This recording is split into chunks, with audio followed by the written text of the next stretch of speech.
ఇంకా మీ అందరికీ కూడా ఇంకొక శుభవార్త ఏమిటి అని అంటే రాష్ట్రంలో సీట్లు కూడా పెరుగుతున్నాయి. 175 కాస్త 263 స్థానాలకు ఏకంగా 50% పెంచి 263 స్థానాలకు పోతున్నాం. పార్లమెంటు స్థానాలు కూడా 25 నుంచి ఏకంగా 38 స్థానాలకు పార్లమెంటు స్థానాలు కూడా పెరుగుతూ ఉన్నాయి. ఎస్సీ ఎస్టీ రిజర్వ్డ్ సీట్లు కూడా 50% పెరుగుతున్నాయి. మహిళలకు 33% పూర్తిగా ఒక చట్టం ప్రకారం ఒక హక్కుగా ఈరోజు మహిళలకు 88 అసెంబ్లీలో 88 సీట్లు, పార్లమెంట్లో 13 సీట్లు ఈరోజు మహిళలకే ఈరోజు అందుబాటులోకి వచ్చే కార్యక్రమం జరుగుతూ ఉంది.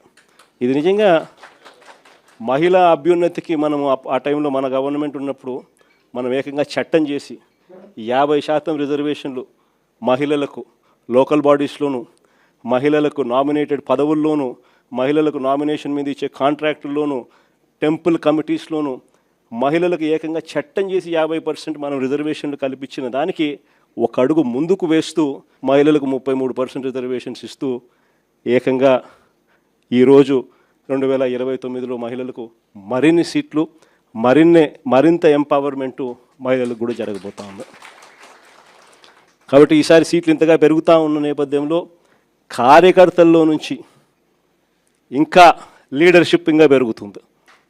ఇది మాత్రం అందరికీ చెప్తా ఉన్నా.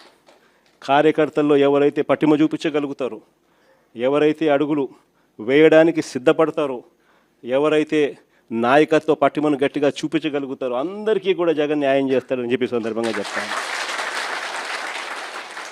ఈసారి జగన్ 2.0లో మాత్రం ప్రతి కార్యకర్తకు చెప్తా ఉన్నాను.